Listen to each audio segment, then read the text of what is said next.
मेरे प्यारे दोस्तों, मित्रों और साथियों, सादर नमस्कार।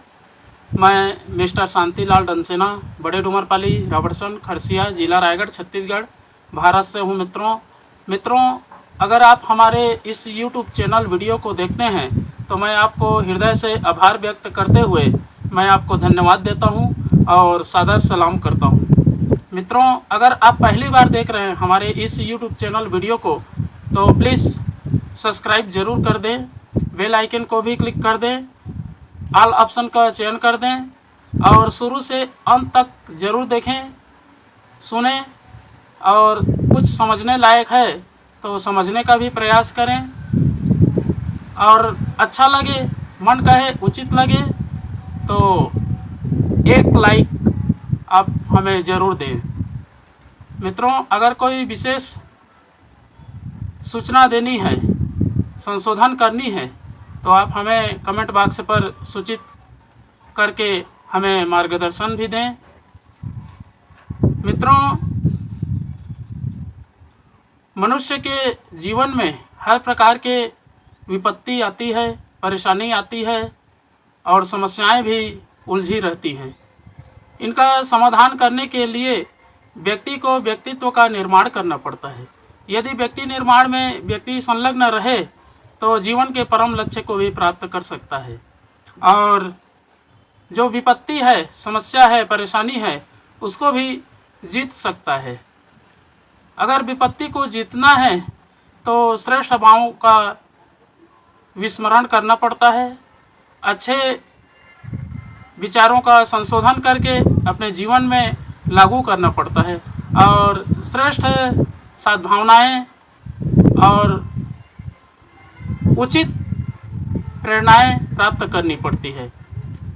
मित्रों, विपत्ति तो हर किसी के पास होती है।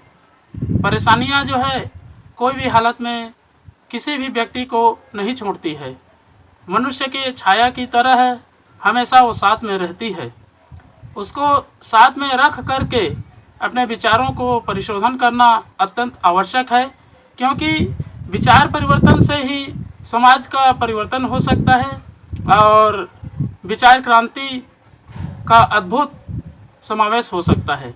तो मित्रों, विचारों में उद्विग्नता ना रहे, कोई प्रकार के तनाव ना रहे, इसका सतत प्रयास करना जरूरी है।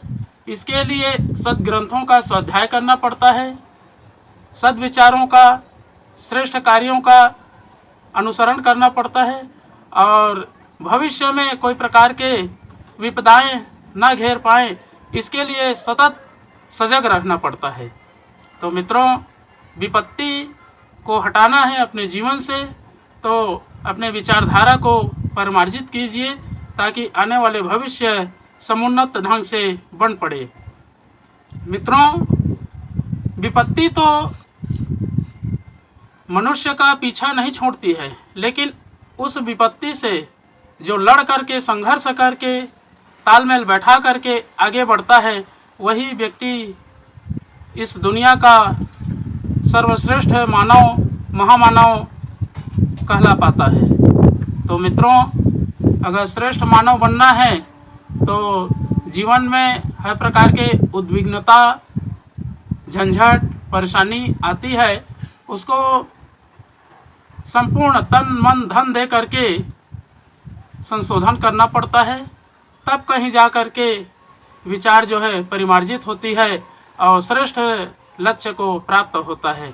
तो मित्रों, इन सब चीज़ों का संशोधन करने के लिए एक गायत्री महामंत्र ही सर्वश्रेष्ठ महामंत्र है। आज का दिन बहुत ही सौभाग्य का दिन है। महाकाल भगवान की कृपा सबके ऊपर बनी रहे। तो आइए मित्रों, एक बार गायत्री महामंत्र और एक बार महामृत्युंजय मंत्र का उच्चारण मेरे साथ साथ में करने का प्रयास करेंगे। ओम भूर्भुवः स्वः तत्सवितुर्वरेण्यं भर्गो देवस्य धीमहि धियो यो नः प्रचोदयात्। उस प्राण स्वरूप, दुखनाशक, सुख स्वरूप, श्रेष्ठ तेजस्वी पापनाशक देव स्वरूप परमात्मा को हम अपनी अंतरात्मा में धारण करें। वह परमात्मा हमारी बुद्धि को सतमार्ग की ओर प्रेरित करे। ओम हौम जौम सह ओम भूर्भुवस्वः ओम त्र्यंबकम यजामहे सुगंधिम पुष्टिवर्धनम उर्वारुकमेव बंधनान् मृत्युर्मुक्षयमामृतात्। ओम स्वः भुवः भुः ओम सह जोम हौम ओम मृत्युंजय महादेव त्राहि मां शरणागतम जन्म मृत्यु जरा व्याधि पीड़ितम कर्म बंधनाय। ओम असंभवम संभव कर्तुमुद्यतम प्रचंड झंझावृत्तिरोध सक्षमम युगस्य निर्माण कृते समुद्यतम परम महाकालम ओम नमाम्यहम्। ओम अस्तोमा सद्गमय तमसोमा ज्योतिर्गमय मृत्युर्मामृतम गमय। परम पूज्य गुरुदेव वेद मूर्ति तपोनिष्ठ युग दृष्टा युग प्रवर्तक पंडित श्री राम शर्मा आचार्य जी, प्यार प्रेम और सहकार से परिपूर्ण मन को प्रफुल्लित कर देने वाली परम वंदनीय माता जी भगवती देवी शर्मा जी और आद्य माँ गायत्री, धरती माता, भारत माता, प्रकृति पर्यावरण, सूर्यदेव, सविता देवता, महाकाल भगवान, सरस्वती माँ, लक्ष्मी माता, सभी ग्रह नक्षत्र, स्थानपति देवता, ग्रामपति देवता, अखिल विश्व ब्रह्मांड के सभी देवी देवताओं के सूक्ष्म संरक्षण में उपस्थित सभी हमारे प्रिय आत्मीय आदरणीय हितैषी सम्माननीय देवतुल्य भाइयों और देवी स्वरूपा माताओं बहनों, मेरा सादर प्रणाम। ऋषि चिंतन के सानिध्य में से आज का जो एक बहुत ही अनमोल महत्वपूर्ण सुविचार है आपके पास लेकर के प्रस्तुत कर रहा हूँ। आज का सुविचार है मित्रों, विपत्तियों को कैसे जीता जाए। बहुत ही अनमोल सुविचार है। समतापूर्ण दृष्टिकोण मनुष्य का सबसे बड़ा हित साधक है। बहुत ही अनमोल विचार है। समतापूर्ण दृष्टिकोण मनुष्य का सबसे बड़ा हित साधक है।